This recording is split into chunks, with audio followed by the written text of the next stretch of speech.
ఇందిరా గారు మీరే చెప్పాలి, ఏంటి ఎస్బీఐ వ్యవహారం? భూ వివాదానికి సంబంధించి గత 4-5 రోజులుగా చూస్తున్నాం. ఇప్పుడు వచ్చిన లీగులతోని అంటే ప్రభుత్వకు సంబంధించినటువంటి డిపాజిట్స్ అవన్నీ కూడా ఉపసంహరించుకునే దిశగా అన్ని శాఖల నుంచి కూడా ఇన్ఫర్మేషన్ తీసుకున్నారు.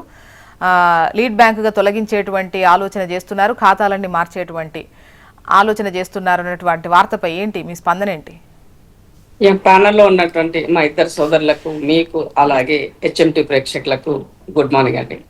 సో భూముల విషయము అన్నది గ్రేటర్ హైదరాబాద్ పరిధిలో అత్యధికంగా ధరలు పెరిగినాయి అన్నది వాస్తవం. 100 కోట్ల రూపాయలలో భూములు ఎకరాలు పోతుందన్నది వాస్తవం. సో ఇక్కడ నేను ఏమంటానంటే, రెండు ప్రభుత్వాలకు సంబంధించి అంటే అటు ఎస్బీఐ అయిన గవర్నమెంట్, సెంట్రల్ గవర్నమెంట్ రిలవెంట్ గా ఉన్నటువంటి బ్యాంక్ సిస్టమ్ అయిండొచ్చు, ఇక్కడ రాష్ట్ర ప్రభుత్వానికి సంబంధించినటువంటి వ్యవహారం అయిండొచ్చు. మనం గమనించాల్సిన విషయం ఏంటి అని అంటే, ప్రభుత్వం ఎప్పుడైనా ఏ వ్యవస్థకైనా, ఏ వ్యక్తికైనా, ఏ సంస్థకైనా ఇచ్చినప్పుడు ఆ భూమిని వాళ్ళు ఇన్ టైంలో యూటిలైజ్ చేసుకున్నప్పుడు డెఫినెట్ గా దానిని ప్రభుత్వం మళ్ళా వెనక్కి తీసుకోవడానికి తనకు హక్కు ఉంటుందని మనం చేసే అగ్రిమెంట్ లోనే ఉంటది. అది అందరికి తెలిసినటువంటి విషయం. 2010లో అయినప్పుడు నేను నిన్న ఒక పేపర్ లో నిన్న కూడా ఒక కథనం చదివిన, దీంట్లో వాళ్ళు ఇచ్చిన దాంట్లో ఏముంది అని అంటే, ఈ ల్యాండ్ బీఆర్ఎస్ గవర్నమెంట్ లో కూడా తీసుకున్న ప్రయత్నం చేసింది రాయదుర్గంలో 83/1 సర్వే నెంబర్ది. బట్ వాళ్ళు కూడా అది కుదరలేదు అని ఏదో చదివిన్నాను నేను దాంట్లో.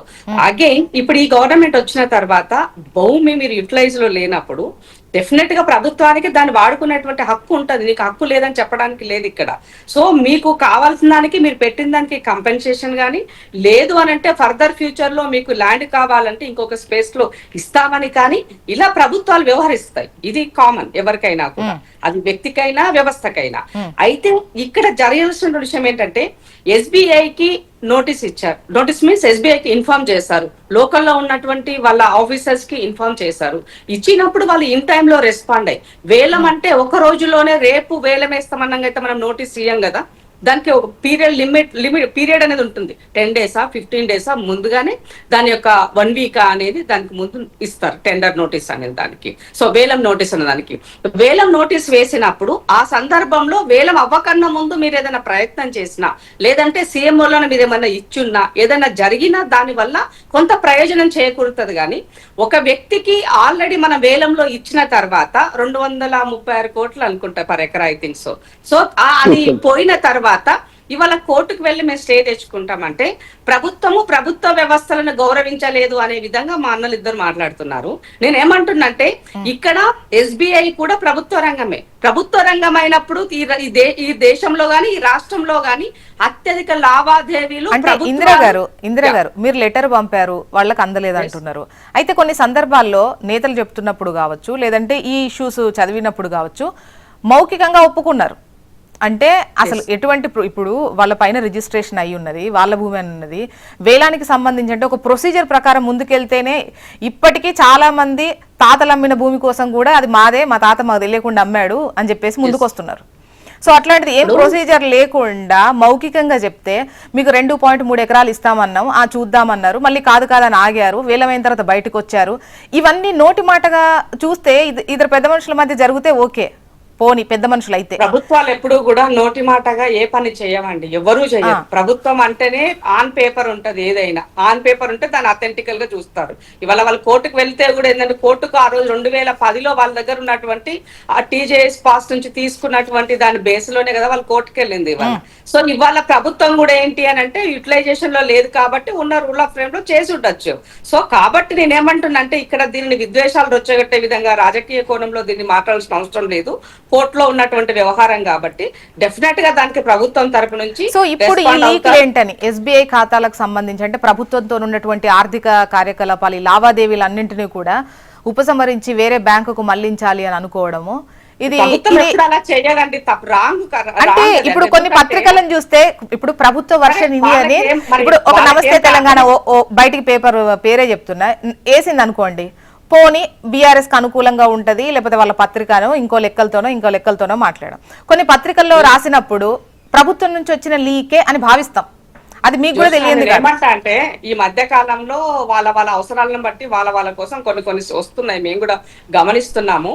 బట్ కానీ నేను ఏమంటానంటే, ఇక్కడ ప్రభుత్వం యొక్క వ్యవహారానికి సంబంధించి ముఖ్యమంత్రి గారు నాకు తెలిసినంత వరకు ఇలాంటి వాటి పట్ల అంత తొందరగా పడి నిర్ణయాలు తీసుకోరు. ఒక ప్రభుత్వ వ్యవస్థకు సంబంధించి ప్రజలకి నమ్మకం కలిగించే వ్యవస్థ కాబట్టి దానిని ఖాతాలు తీసుకుంటాం. ఇది నిజంగా కూడా ఒక పెద్ద న్యూస్. ఒక ప్రభుత్వ రంగ బ్యాంకు ఇంత పెద్ద లావాదేవీలు, ప్రభుత్వానికి సంబంధించినటువంటి ఆర్థిక కార్యకలాపాలు జరిగేటువంటి బ్యాంకులలో ఎస్బీఐ మొదటి స్థానంలో ఉంది. సుమారు 80 to 85% లావాదేవీలన్నీ కూడా ఎస్బీఐ నుంచే జరుగుతాయి. ఇటువంటి లీకులు చూస్తే, ఇటువంటివి రాస్తే మరి ఏమైనా చర్యలు తీసుకుంటారా పత్రికల మీద? జోష్నాలు అక్కడ చెప్తా నేను. ఇక్కడ నాకు తెలిసినంత వరకు ఏముంటదనంటే, ఇప్పుడు ఎస్బీఐకి ఆల్రెడీ కోటిలో ప్రైమరీ పొజిషన్ లో పెద్ద ఆఫీస్ ఉంది, తర్వాత హ్యాబిట్స్ లో ఆఫీస్ ఉంది వాళ్ళకి. వీటితో పాటుగా వాళ్ళకి ఇక్కడ కావాల్సినటువంటి నీడ్ ఏముంది, సో వీళ్ళకు ఉన్నటువంటి వీళ్ళు ఏ ఉద్దేశంతో ఇది అడుగుతున్నారు, ఫర్దర్ దీనికి అవసరమా లేదా, ఏమున్న విషయం కోసము ఎన్ని ఎఫ్డిఐలు ఉన్నాయి, ఎన్ని ఖాతాలు ఉన్నాయి, ఎంత లావాదేవీలు జరుగుతున్న విషయంలో అడిగి ఉండొచ్చు. దాంట్లో తప్పు లేదు. ఎందుకంటే ఒక వ్యవస్థకి నిజంగా నా రిక్వైర్మెంట్ ఉన్నదా, 100% దీనికి అవసరం ఉందా, అవసరమైతే ఈ ల్యాండ్ ఇక్కడ కాకపోతే ఇవన్నీ 10 ఏళ్ల క్రితం లేవా? 10 కాదు 16 ఏళ్ళు క్రితం లేవా? హ్యాబిట్స్ లో లేదా, లేకపోతే నేను ఏమంటున్నా జోష్నా, నేను ఏమంటున్నా, ఫ్యూచర్ ఆలోచించి అప్పుడున్నటువంటి సందర్భంలో వాళ్ళు పెట్టుకుని ఉంటారు, ప్రభుత్వం ఇచ్చి ఉంటుంది. బట్ ఇవాళ ఆ పరిస్థితిలో దీనికి నీడ్ ఉంది. ఎందుకంటే చాలా బ్యాంకులు దీంతో మెర్జ్ అయి ఉన్నాయి, దాని ప్రాపర్టీస్ కూడా ఉంటాయి. ఫర్ ఎగ్జాంపుల్ మీరు ఆర్టీసీ తీసుకోండి, ఆర్టీకి సంబంధించినంత వరకు వేల వందల ఎకరాలు ప్రాపర్టీస్ ఆర్టీసీకి ఉన్నాయి.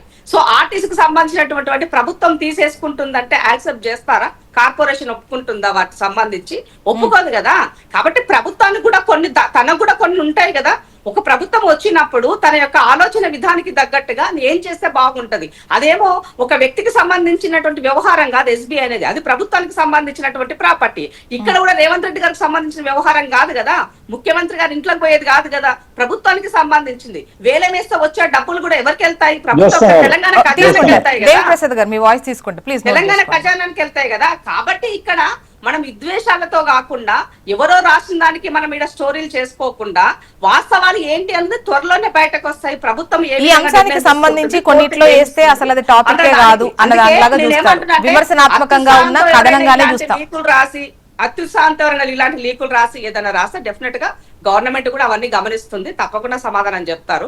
సో ఉత్తగానే ప్రజలని మనము భయాందోళనకి గురి చేస్తూ ఏదో అయిపోతుంది, ఏదో జరుగుతుంది, ఎస్బీఐది ఇలా ఉంది అనే ఒక అభద్రత భావానికి క్రియేట్ చేయడానికి మేము వ్యతిరేకము. మా అలాంటి ఇంటెన్షన్ ముఖ్యమంత్రి గారు కానీ మా ప్రభుత్వానికి కానీ ఉండదు. డెఫినెట్ గా వ్యవస్థల్ని కాపాడుకోవడమే. సో ఇక్కడ నాకు అనిపిస్తుంది ఏంటంటే, ఈ మధ్య కాలంలో మీరు గమనించినట్లయితే సెంట్రల్ గవర్నమెంట్ కి సంబంధించినటువంటి లోన్స్ కి సంబంధించినటువంటి రావాల్సిన దానికి ఎవరైతే ఇక్కడ నుంచి అడ్డుపుల్ల వేస్తారో మేము మాట్లాడుతున్న సందర్భంలో, ఇది కూడా సెంట్రల్ గవర్నమెంట్ కి సంబంధించిన వ్యవస్థనే కాబట్టి రాష్ట్ర ప్రభుత్వాన్ని ఇరుకాట్లు పెట్టడం కోసం వాళ్ళు వెనక నుంచి ఏమన్నా మరి మీరు కోర్టు బేస్ స్టే తెచ్చుకోండి అని చెప్పారు. ఇప్పుడు ఎస్బీఐ అంశంలో కూడా కేంద్రం ఏదో చొరవ ఉందంటారు.